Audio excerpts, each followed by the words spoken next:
Let's go to the sections on droplet combustion, and the page is the 2.1.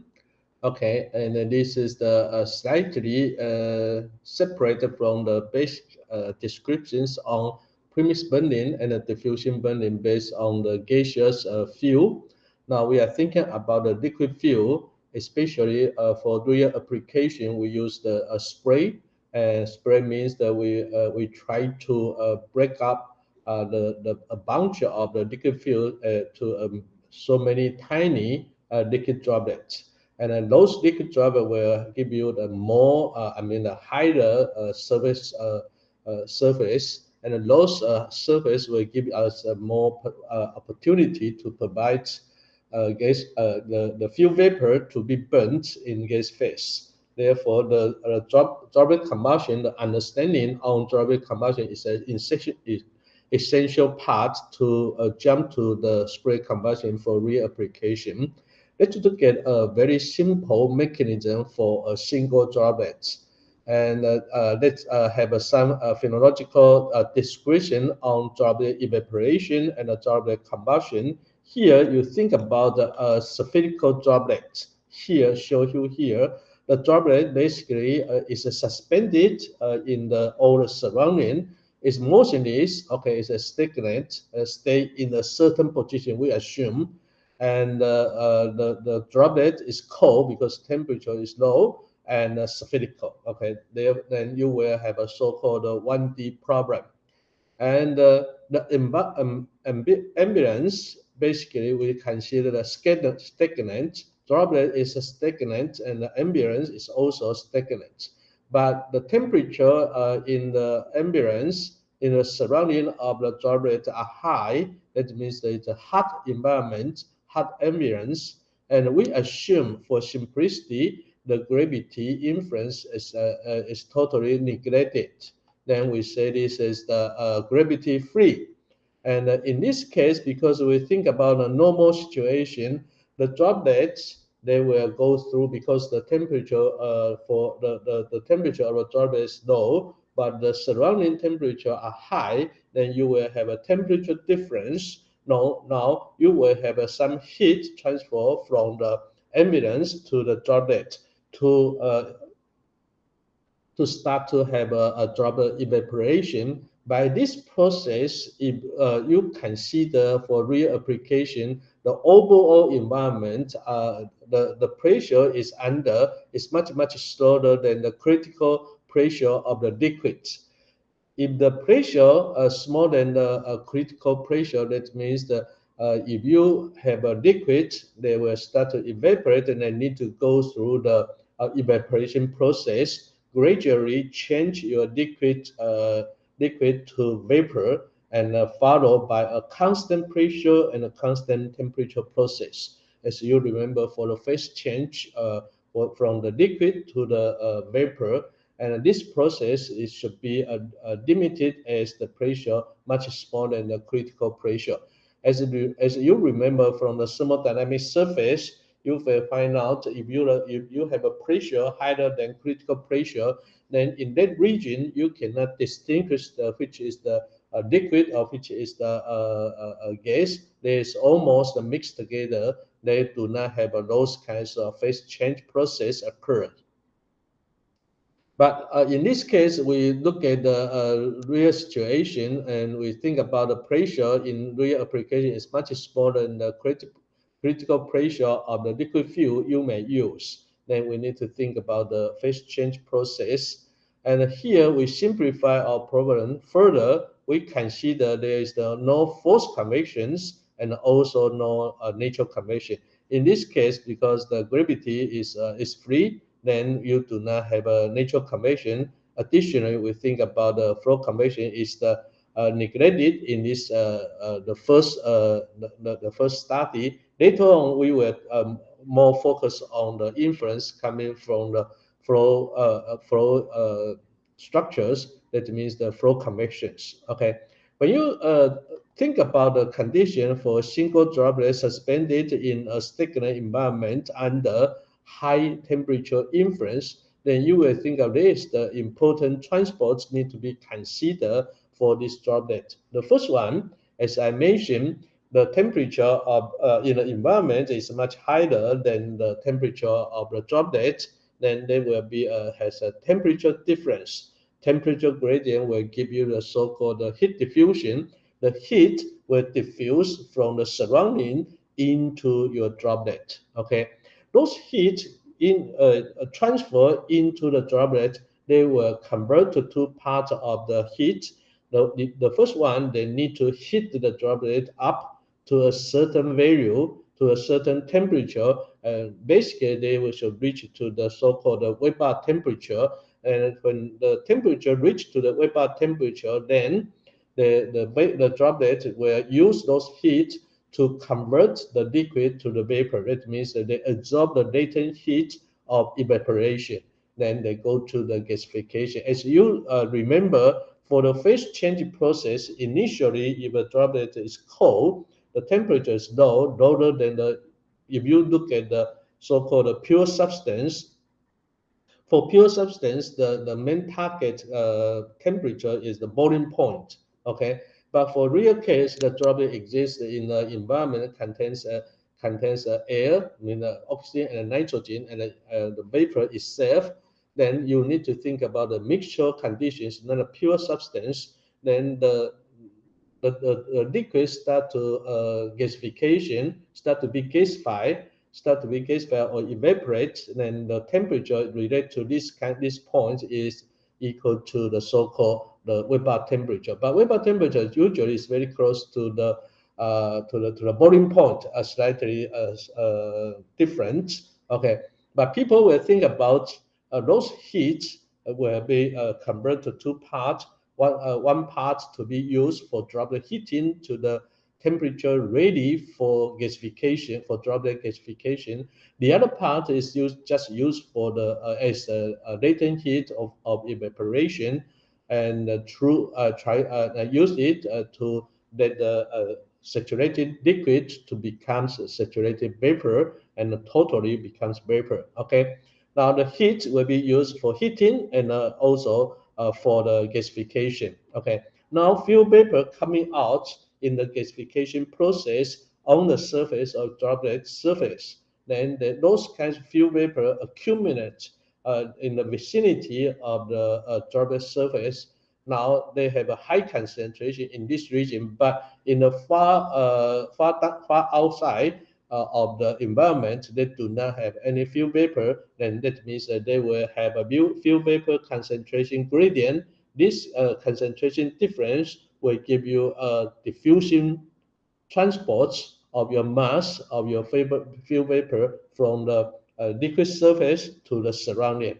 Now, this is the mass diffusion process. When you look at these kinds of transport mechanism, you realize for droplets sit in a stagnant environment without any flow convection influences, then you will think about those kinds of transport mechanism for the ideal droplet evaporation is simply diffusion control. Okay, this is the droplet evaporation mechanism. You may think about that. Now we go to the next step. If the temperature in the surrounding is high enough, okay, high enough, since the droplet start to evaporate, some vapor coming out to the surrounding has a chance to meet the oxygen in the environment, and the temperature is high enough to be used to ignite this the fuel vapor and oxygen in the air. Then they will build a so-called diffusion flame. Here you can see, we look at the next step to see the droplet combustion. In the case of evaporation, droplet evaporation, if you do supply enough fuel vapor coming out from the liquid surface and emit the oxygen in the air, and the temperature is high enough, then you ignite. In this case, you can assume or you can imagine there is a flame exists. Okay, and this flame we call it is based on the boundary condition definition. This should be the so-called diffusion flame, right? Since you look at this configuration, the spherical droplet sits in the center, okay, and there is a surrounding envelope spherical diffusion frame, and the outer region is the ambulance, or we call it hard environment.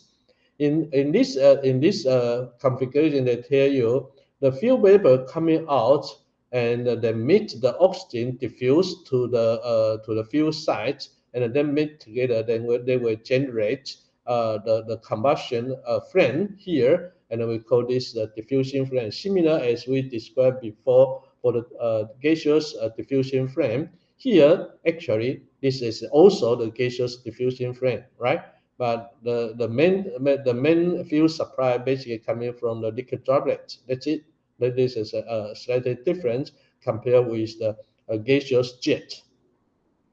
But in this sense, you can figure out the structure for the diffusion for the droplet flame. Basically, is totally can be described based on the diffusion flame structures. They will have a so-called the diffusion flame has a thin reaction zones and a very little reactant leakage. They may have a small leakage, as I described before. They have few leakage to the oxidizer side, oxygen decay to the fuel side, because for if you consider the finite chemical reactions, okay, here they tell you if you consider the chemical reaction is very rapid, intense, very close to infinite chemical reaction rate, then this leakage will become very small. You can try to ignore this kinds of leakage behavior, okay. And here you can see the transport mechanism can be described based on the diffusion transport. Let's describe it in an overall sense. You can see heat. Now in this case, you already have a heat, right? I have a heat supply from the diffusion flame, because for the diffusion flame itself, the flame temperature is pretty much high, much higher than the liquid temperature. Then you will have a heat uh, generate and a supply from the diffusion flame, and then transfer to the liquid surface, provide it for the heating and also the gasification. Then the fuel vapor coming out, they will diffuse to the diffusion flame, and those fuel vapor diffuse to the diffusion to meet with the oxygen diffuse from the outside and burn at the diffusion flame. Okay, and this is a basic fuel vapor come in to reach the diffusion flame to meet with oxygen at the diffusion flame positions. This is a basically we are dealing with the mass transport by diffusion, and the heat generated by diffusion flame or products generated by diffusion flame will diffuse out to the both side, to the fuel side and to the oxygen side. Okay, but for the diffusion of the products to the hot regions, the between the liquid surface and the diffusion flame is less compared with in the right in the outer region, because in the outer region actually they have a extended unlimited boundary. Then the products can easier to be diffused to a further distance, okay. And this is the mechanism we are dealing with. And here we try to think about when you're dealing with this kinds of formulation, people think about the most important feature you need to investigate basically is the droplet size, because in the combustion process, in the burning process, the droplet, because always the droplet continues provide a fuel vapor coming out to support the diffusion flame, the size should be smaller and smaller, small as time increase, right? And when people try to think about how to describe this kinds of behavior, as you have a droplets exist and also you will have a flame exist. People try to think about, try to analyze those problems separated as the two regions. One region they're dealing with the gas phase region.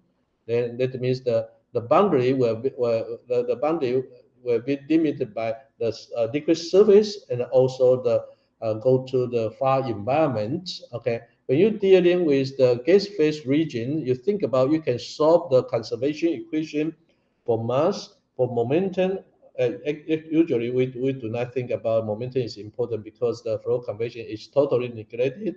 Then you need to think about energy conservation, mass conservation, and also species conservation. By these kinds of consideration, you try to analyze these regions, gaseous regions, based on steady condition. We call this as a so-called quasi-steady condition. Why we use the quasi-steady? Because in the evaporation process, the liquid surface in general, in reality, actually is reduced, right? That means the boundary condition is changed with respect to the time.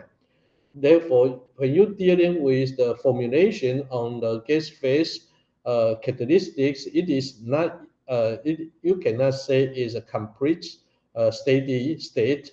But when you think about a problem for the gas phase, for the burning process, for the diffusion rate, those quantity variation are very fast compared with the shrinkage of the droplet radius. Then you can think about when you have because in the gas phase, those kinds of property variation is almost is a thousands times of the liquid property change. Thousands times, that means you just if you have a big change on the flame temperature or flame positions, then your liquid surface do not have any influence. They almost stay at the same place, which means for the gas phase formulation, you can think about the boundary do not change too much compared with their own probability change with respect to time. Then we can treat it the gas phase property change steady in this region. Then you get the flame characteristic, and then you try to connect with the droplet itself. For the droplet itself, you will stand at the droplet. You will see now your boundary is the droplet surface, and because now you are totally consider the liquid phase, then in this case, the droplet surface change, and you need to consider is the quantitatively required to compare with the gasification process. Then this for the droplet, you need to think about the unsteady condition. By using the result from the unsteady formulation for the droplet and connect it with the steady solution from the gas phase, then you can match to get the final result. We call this as a D-square law formulation. Later on, I will show you. This is a very important. I want to tell you there is the so-called quasi-steady assumption for the gas phase formulation, and we can use this correct and correctly and to get the results. And we just described the droplet evaporation and the combustion, and you should understand actually for the droplets. For both of evaporation and combustion cases, if you look at those kinds of situations, they are different, right? There is the droplet evaporation, we do not have a flame exist, but for the droplet combustion, you do have an envelope flames surround on the droplet. But for droplet itself, actually, the droplet feel the same because in the hot environment for the evaporation, temperature is high, but not too much, right? But for the combustion process, droplets exist inside of the cylindrical flame. They experience still hot environment, but now the temperature is much higher because the diffusion flame temperature will reach to the we assume this adiabatic flame temperature is maybe 2000 K is very high temperature.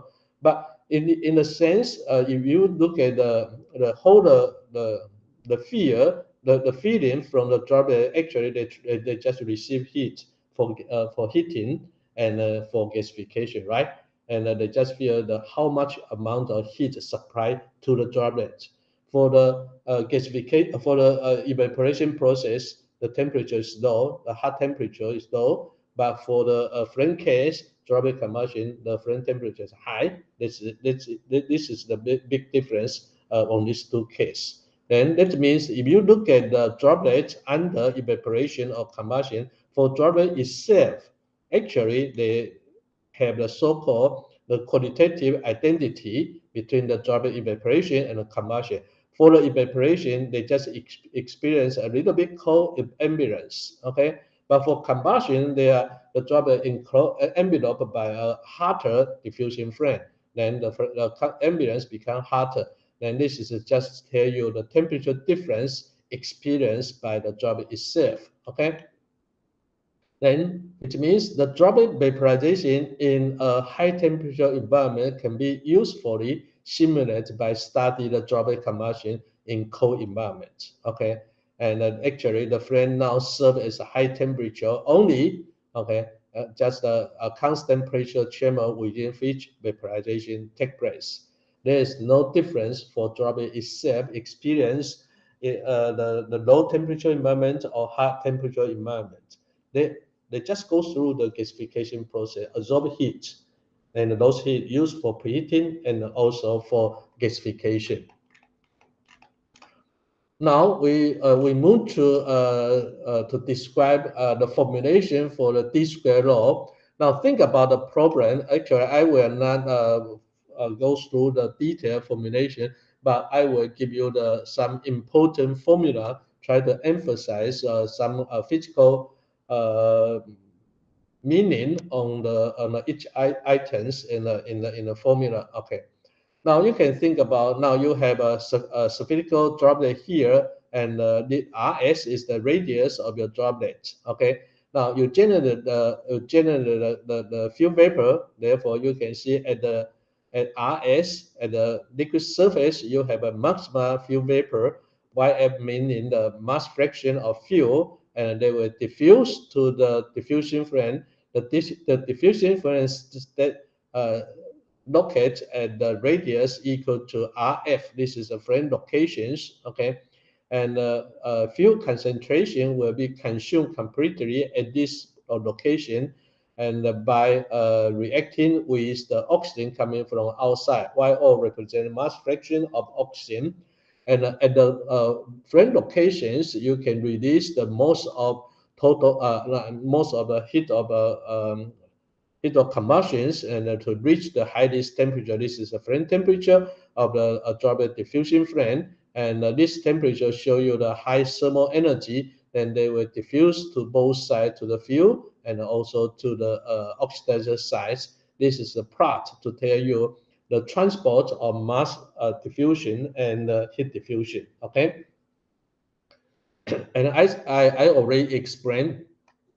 Originally, you need to do some analysis on conservation of mass and energy and species. Then you can have the results, and to be connected with the result coming from the liquid phase formulation based on unsteady structures. Then they meet at the liquid surface. Then finally, you can determine this important equation we use theoretically to describe some behavior, and later on we will use the experimental data to justify it. Okay, the first one, this is a so-called RF tilde. Actually, we use this as a non-dimensional quantity. Basically, it's RF divided by RS. Okay, and people usually, you can think about the ratio between the RF and the RS represents the inner zone between the liquid surface and the flame surface. Okay, and this one I will explain later from the experimental observation. And this value equal to natural log and 1 plus s, and divided by natural log 1 plus YO infinity divided by sigma. YO infinity represents the mass fraction of oxygen in the outer surrounding. Okay, and this s is equal to two equations. The upper equation for combustion, the lower one for vaporization, and this S we call this a so-called Spalding number. I need to explain this. This is very important number because they try to give you a clear idea on the droplet evaporation and the combustion. Now let's look at the lower one. This is a simple one for evaporation. Then you can see the the denominator represents CPG. This is a specific heat for the gas, and times T infinity minus Ts. Actually, when you look at this simply as based on the ideal gas law, this is a temperature difference between the temperature of your environment. Is a hot temperature, right? And the Ts is your droplet surface temperature. You can use it as in this case, you can think about this as just the Weber temperature ready for gasification. I need to mention again. I forgot this. For the D-squared, actually, mainly we ignore the preheating process. We assume at this time the droplet temperature is reached to the Weber temperature. We simplify say is the boiling point. That means that all the heat will be used for the evaporation only. No preheating will be considered for D-squared formulation. Okay. Therefore, you can see the denominator tell you Cp times T infinity minus Ts, T minus infinity minus Ts. That means that is the temperature difference. Then you times the Cp, which means they represent enthalpy difference, right? Enthalpy difference. And those enthalpy difference tell you how much energy you supply to your droplets. Okay, and those energy to be used to compare with how much energy you need to absorb for gasification. That means the latent heat of evaporation, right? Okay. Therefore, you can see the denominator basically representing the so-called the driving force. Okay, and the denominator, the L, represents the resistance for evaporation, which means that there is the two quantity of energy to be compared. One is the supply energy, the other one is the required energy for gasification. If you supply more energy, then this S, then S become larger. Okay, now you will see the RF tilde will become larger. But if L, the latent heat evaporation is very large, then S will become small. Okay, then the flame location will be small. That means that the flame cannot separate to a longer distance away from the droplet surface. Okay, and I simply say that the denominator in this formula for the S spotting number represents how much energy you will supply for droplet gasification. And the denominator tell you how much heat required they need to absorb for evaporation. That is the latent heat of evaporation. Okay. Now, if you understand those kinds of mechanisms and competence of the energy supply and the energy needs for the evaporation, then you go to the upper formula, then you will have more understanding. You will extend to the combustion. Now you find out the heat supply, energy supply from the outer surrounding now will come from two parts. The first part, similar way, okay, if you do not have combustion, you still have a temperature difference between the temperature environment in the environment and the surface temperature, right? And this will give you the enthalpy may diffuse into your droplet for gasification. Okay, but in this case, you have additional heat supply by combustion, right? This is a combustion, the Q, heat of combustion per kilogram of fuel. Then you times how much fuel you burnt. Then this part, YO infinity divided by sigma times Q, basically coming from the heat release through the combustion process. By adding this heat release from the burning and already exist a temperature difference between the surrounding and the liquid surface, and the total heat will be used to supply to the droplet for gasification. Okay, now this is a complete the same physical meaning to be described for the pure evaporation process. And denominator still show you the energy required for gasification. That means L. Then, therefore, you can see for the combustion and the evaporation, the definition for spotting number simply tell you the comparison between the energy supply for gasification shown in the denominator, and the other part is the energy required need to be absorbed for gasification shown in the denominator. Okay.